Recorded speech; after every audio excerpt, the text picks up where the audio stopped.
बिस्मिल्लाहिर्रहमानिर्रहीम। तमाम देखने और सुनने वालों को अस्सलाम वालेकुम। आप देख रहे हैं YouTube channel doctor Umair vision expert. आज मैं बात करूंगा रेटिनाइटिस पिगमेंटोसा के बारे में, जिसे शॉर्ट फॉर्म में आरपी भी कहते हैं। तो रेटिनाइटिस पिगमेंटोसा में मरीज की रात की नजर कम होना शुरू हो जाती है।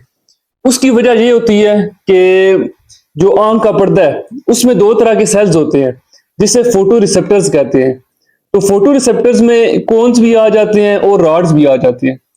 तो जिस मरीज को नाइट ब्लाइंडनेस हो जाती है, जिसे रेटिनाइटिस पिगमेंटोसा कहते हैं, तो उस मरीज के जो रॉड सेल्स हैं जो अंधेरे में काम करते हैं या रात के वक्त जो एक्टिवेट हो जाते हैं, वो आहिस्ता आहिस्ता वीक होना शुरू हो जाते हैं या आहिस्ता आहिस्ता मरना शुरू हो जाते हैं।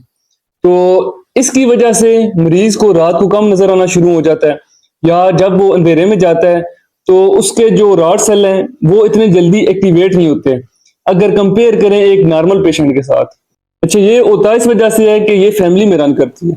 अगर किसी के माँ बाप को थी तो आगे जो उनकी औलाद है या बच्चे हैं उनमें देखने को मिलती है, या फिर फैमिली में अगर उनकी हिस्ट्री लें तो उनके बहन भाइयों को होगी, या इस तरह से फैमिली में किसी न किसी को ये बीमारी लाजमी होगी। तो ज्यादातर केसेस में ये इस तरह से देखने को मिलता है, लेकिन बहुत कम केसेस ऐसे होते हैं कि जिनमें फैमिली में किसी को ना हो लेकिन बाकी किसी में देखने को मिले इस तरह से। फिर अगर इसका रेशो देखें तो ये 4000 में से किसी एक बंदे को देखने को मिलती है। बहुत रेयर केसेस में ये लोगों को होती है। और अगर ये हो जाए तो इसके साइन और सिम्टम्स क्या होते हैं? सबसे पहले तो साइडों की नजर आहिस्ता आहिस्ता खत्म हो जाती है, यानी पेशेंट की एंड पे टनल विजन बचती है कि पेशेंट को इस तरह से लगता है कि वो एक पाइप के जरिए देख रहा है। फिर इसके बाद पर्दे में सूजन भी हो सकती है, जिसे मैकुलर एडिमा कहते हैं। और कुछ लोग ये कहते हैं कि हमें धूप में देखने में मुश्किल हो रही है, यानी धूप बर्दाश्त नहीं हो रही, उसे फोटोफोबिया कहते हैं। तो ऐसे केसेस लोगों में देखने को मिलते हैं। और ज्यादातर केसेस में जो पहला साइन होता है वो इस तरह का होता है कि मरीज कहता है मुझे रात को कम नजर आता है, या जब अंधेरे में जाता हूं तो मुझे दिखना बंद हो जाता है। ये कुछ इस तरह के साइन और सिम्टम्स इसके होते हैं। अब इसके कौन से टेस्ट होते हैं या किस तरह से ये पता चल सकता है कि मरीज को रेटिनाइटिस पिगमेंटोसा ही है? तो सबसे पहले इसमें, जैसे कि मैंने बताया कि ये पर्दे की बीमारी है, तो पर्दे का तफसील से मुआयना किया जाता है, जिसे फंडोस्कोपी कहते हैं, और ये स्लिट लैंप के जरिए करते हैं।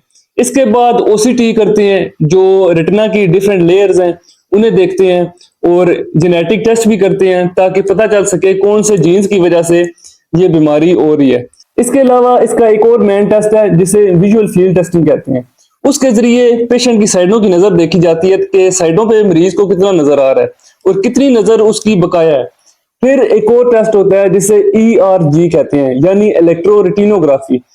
उसमें पर्दे का जो एक उसकी स्पीड है, या कितना जल्दी मरीज डिटेक्ट कर रहा है लाइट को, या अंधेरे में कितने जल्दी उसका पर्दा या उसके रॉड सेल्स और कोन सेल्स कितने जल्दी एक्टिवेट हो रहे हैं।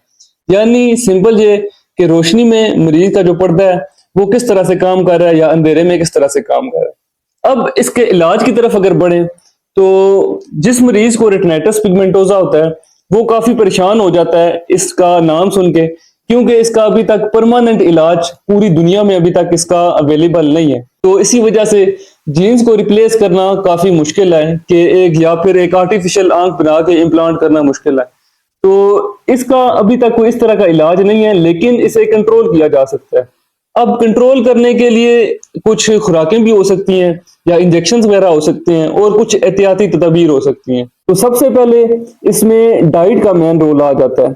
जो खुराक है उसके जरिए आप इसे कंट्रोल कर सकते हैं। अब खुराक में जो सबसे मेन है वो विटामिन ए की जो गजाएं हैं वो आ जाती हैं, या विटामिन ए के सप्लीमेंट्स आ जाते हैं, या फिर एंटीऑक्सीडेंट्स आ जाती हैं। जैसे आप अगर मिसाल ले लें कि इसमें कैरेट्स आ जाते हैं, यानी गाजरें आ जाती हैं, या ड्राई फ्रूट्स आ जाते हैं, अखरोट, बादाम, पिस्ता मगज हो गए, या फिर काजू हो गए, और कुछ सीड्स आ जाते हैं जैसे चिया सीड्स हैं, या सनफ्लावर सीड्स हैं जैसे सूरजमुखी के सीड्स जिन्हें कहते हैं, या कॉड लिवर ऑयल के सप्लीमेंट्स भी आ जाते हैं। और बाकी इसमें कुछ एंटीऑक्सीडेंट्स आ जाते हैं जैसे जियाजेंथिन है, या ल्यूटिन है, या फिर हरे पत्तों की सब्जियां हैं जैसे पालक है, या इसके अलावा धनिया है, और बंद गोभी के पत्ते आ जाते हैं, या फिर सलाद के पत्ते आ जाते हैं। और अगर ड्राई फ्रूट्स में और जाए तो पंपकिन सीड्स आ जाते हैं, या सिट्रस फ्रूट भी आ जाते हैं इसमें, जैसे कि लीमू हो गया या फिर ऑरेंज वगैरह हो गया। तो ये चीजें आप ज्यादा से ज्यादा इस्तेमाल करें ताकि आपकी ये जो बीमारी है उसे एक तो कंट्रोल कर सकें, और ये जो सारी खुराकें हैं इनकी वजह से एक तो ब्रेन भी स्ट्रांग होता है, और दूसरा ये कि आंख का पर्दा भी इसकी वजह से मजबूत होता है। तो इस तरह से इसे कंट्रोल कर सकते हैं।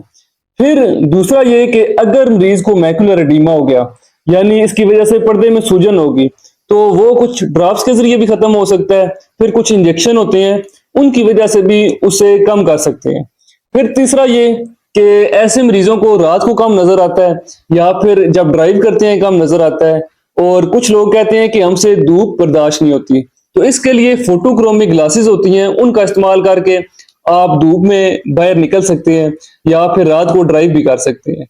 और जो रेटिनाइटिस पिगमेंटोसा के मरीज होते हैं इनमें सफेद मोतिया भी जल्दी आ जाता है, तो सफेद मोतिया का भी इलाज हो सकता है, यानी उसे रिमूव करके एक नया लेंस डाल सकते हैं।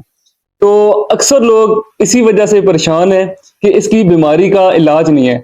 इस तरह के जो मैंने खुराकें या जो बाकी चीजें बताई हैं, इन्हें इस्तेमाल करके आप अच्छे से इसको कंट्रोल कर सकते हैं। काफी लोग इस बीमारी का नाम सुन के इसलिए परेशान हो जाते हैं कि उनकी नजर चली जाएगी, क्योंकि इसका इलाज अभी तक स्पेसिफिक इलाज इसका अवेलेबल नहीं है। तो रिसर्चेस देखें तो 99.5% जो मरीज हैं उनकी नजर एंड तक इतनी बचती है कि वो अपने डेली के काम खुद कर सकते हैं, यानी किसी पे डिपेंड नहीं करते। तो सिर्फ 0.5% जो मरीज हैं उनकी नजर जो है वो ब्लाइंडनेस की तरफ जा सकती है, यानी वो अंधेपन का शिकार हो सकती हैं। लेकिन ये बहुत रेयर केसेस होते हैं, ये बहुत स्लोली प्रोग्रेशन होती है इनकी। अब इसमें लो विजन एड्स भी आप यूज करके अच्छे से अपना डेली का काम कर सकते हैं। लो विजन एड्स में टेलीस्कोप्स आ जाते हैं या मैग्नीफायर्स आ जाते हैं, जो आप इस्तेमाल करके अगर आप नजदीक का काम करते हैं तो मैग्नीफायर के जरिए आप इमेज को एक मैग्नीफाई करके या जूम करके अच्छे से उसे रीड या राइट कर सकते हैं। इसके अलावा जो इस तरह के मरीज हैं उन्हें चाहिए कि रात को या कम लाइट में वो अपने साथ एक टॉर्च रखें, जिसके जरिए वो रोशनी इतनी हो सके कि उन्हें अच्छे से नजर आ सके। फिर इसके लिए कुछ एडवांस टेक्निक अभी आ रही हैं, एडवांस ट्रीटमेंट की तरफ जा रहे हैं। उम्मीद है 2-3 साल तक या 4 साल तक ये इसका इलाज भी अवेलेबल हो जाए। इसमें एक तो जीन थेरापी है, फिर स्टेम सेल थेरापी है, और कुछ चिप्स बना रहे हैं। एक चिप डाल देते हैं जो फोटो रिसेप्टर सेल जैसे रॉड्स हैं या कोन्स हैं, तो रॉड्स की जगह या जहाँ पे पेशेंट का जो पर्दा है वो डैमेज है वहां पे वो आर्टिफिशियल चिप लगा देते हैं, तो उसके जरिए पेशेंट की जो नजर है वो काफी इंप्रूवमेंट उसमें हो जाती है। लेकिन ये भी एक्सपेरिमेंट चल रहे हैं। और इसके बाद जीन थेरापी है। जीन थेरापी में अब ये करते हैं कि जो पेशेंट का जीन डिफेक्टिव है, यानी जो जीन वीक है या जो डैमेज है, उसे रिप्लेस कर देते हैं और उसकी जगह एक हेल्दी जीन ट्रांसप्लांट कर देती हैं। तो इसके भी अभी एक्सपेरिमेंट किए गए हैं। और फिर इसके बाद स्टेम सेल थेरापी है, और स्टेम सेल थेरापी में ये है कि इसके लिए भी एक इंजेक्शन आया है लेक्सटर्ना के नाम से। उस इंजेक्शन के काफी अच्छे उसके जो रिजल्ट हैं वो देखे गए हैं। अब वो इंजेक्शन यूएस में अभी तो अवेलेबल है, लेकिन पाकिस्तान में फिलहाल उसकी अवेलेबिलिटी नहीं है, और काफी एक्सपेंसिव भी है वो इंजेक्शन। एक एक इंजेक्शन उसका करोड़ों के हिसाब से है।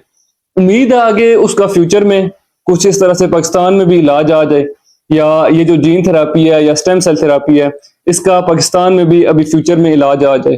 तो इसी के बारे में आज की इंफॉर्मेशन थी। उम्मीद है आपको आज की वीडियो पसंद आई होगी। अगर वीडियो पसंद आई है तो मेरे यूट्यूब चैनल को सब्सक्राइब करें, लाइक करें और दोस्तों के साथ शेयर करें। तो मिलते हैं नेक्स्ट वीडियो में, तब तक के लिए अल्लाह हाफिज।